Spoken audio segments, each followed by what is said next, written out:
Bismillahirrahmanirrahim. Assalamualaikum warahmatullahi wabarakatuh. Apa khabar semua murid-murid yang Ustazah kasih sekalian? Semoga semuanya dalam rahmat Allah, insya-Allah. Okey, bertemu lagi kita pada hari ini. Okey, hari ini Ustazah akan mengajar pelajaran tajwid tahun 1. Okey, pelajaran apa murid-murid? Tajwid tahun 1. Ya, bagus. Murid-murid yang Ustazah kasih sekalian, okey, untuk pelajaran tajwid hari ini, tajuk kita iaitu pengenalan ilmu tajwid. Tajuk apa murid-murid? Pengenalan ilmu tajwid. Okey, ni buku tajwid, buku teks tajwid tahun 1 yang warna purple. Okey. Okey, anak-anak boleh buka muka surat yang pertama dan kedua nanti. Okey.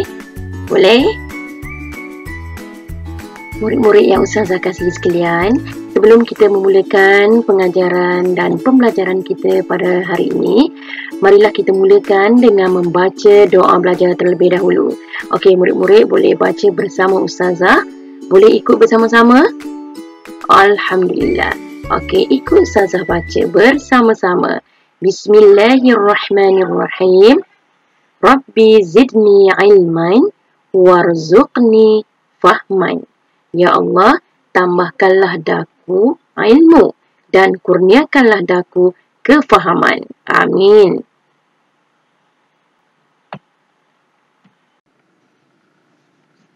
Okey. Seterusnya, tajuk kita hari ini iaitu pengenalan ilmu tajwid. Tajuk apa murid-murid? Pengenalan ilmu tajwid. Okey, ilmu tajwid pada bahasa ialah memperelokkan sesuatu. Saya ulang, memperelokkan sesuatu. Ilmu tajwid pada bahasa memperelokkan sesuatu.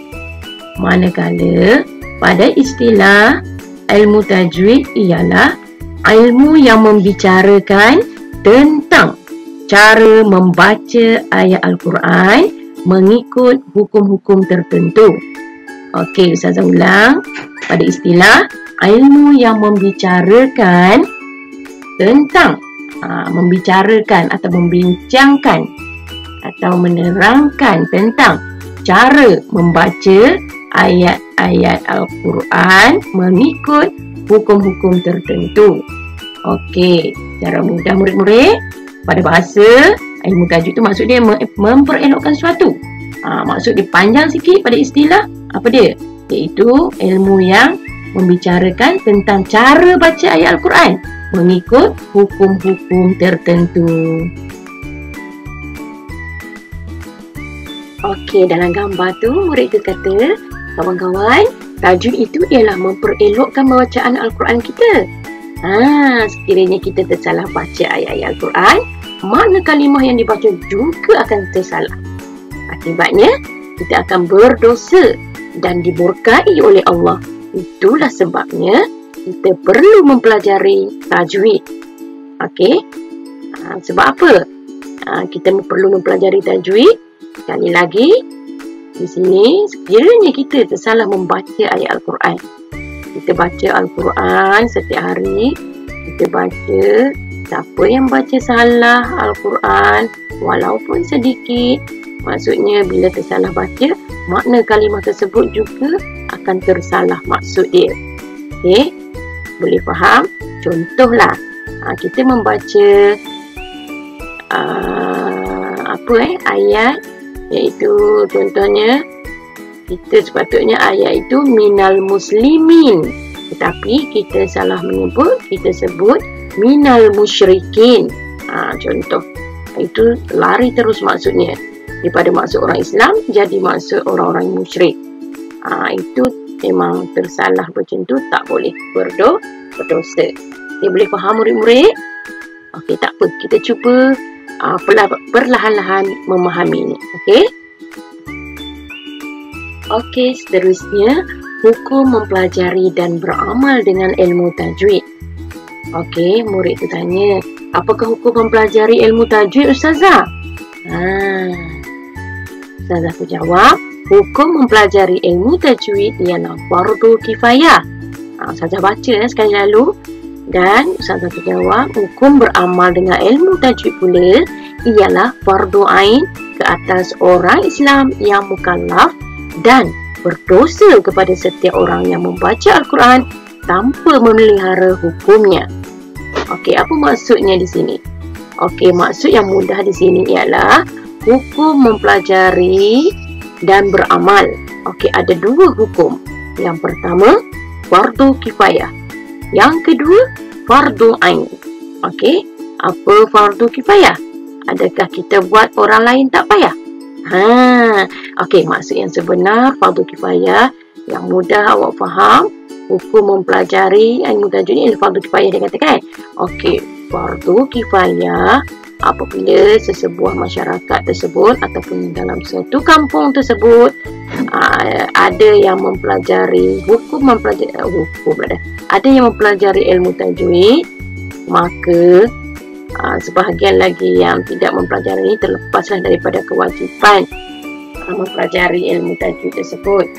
Tapi sekiranya dalam satu kampung itu tak seorang pun pergi belajar mempelajari hukum, mempelajari ataupun tidak belajar macam mana mempelajari ilmu tajwid, maka satu kampung tersebut menanggung dosa.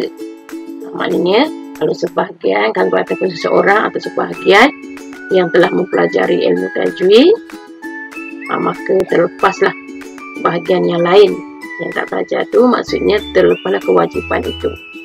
Okey, faham tak murid-murid? Okey, diharap boleh faham. Okey, maknanya senang. Hukum belajar ilmu tajwid fardu kifayah. Hukum beramal ataupun hukum membaca Al-Quran dengan bertajwid fardu ain. Fardu ain maksudnya ialah wajib ke atas setiap orang Islam yang mukallaf. Okey, boleh murid-murid? Mukallaf tu pula apa? Murid-murid tanya kan? Okey, mukallaf. Apa mukallaf murid-murid?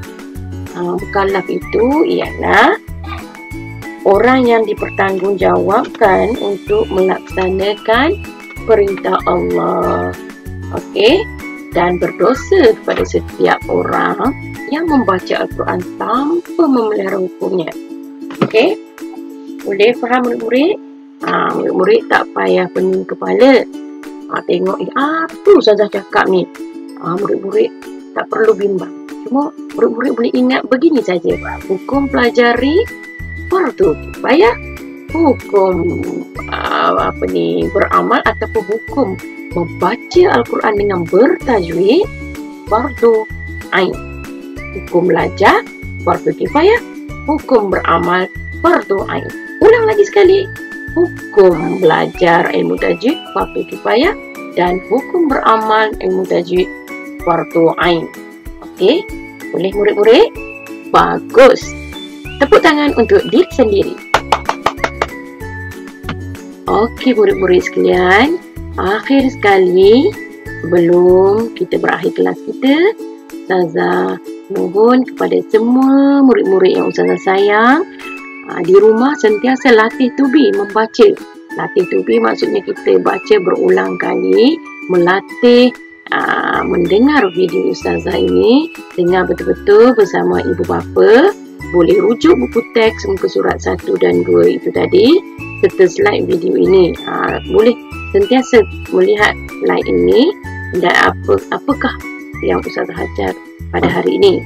Benda yang penting yang Ustazah ajar hari ini iaitu maksud ilmu tajwid pada bahasa dan istilah, dan juga hukum mempelajari ilmu tajwid.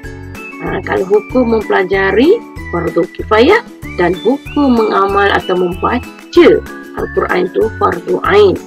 Okey, boleh murid-murid sekalian. Semoga murid-murid semua dapat mengulang kaji pelajaran bersama kedua ibu bapa dan semoga semuanya insya-Allah menjadi murid-murid yang terbaik insya-Allah. Okey, semoga berjumpa lagi insya-Allah. Sekian, terima kasih. Jumpa lagi. Assalamualaikum warahmatullahi wabarakatuh.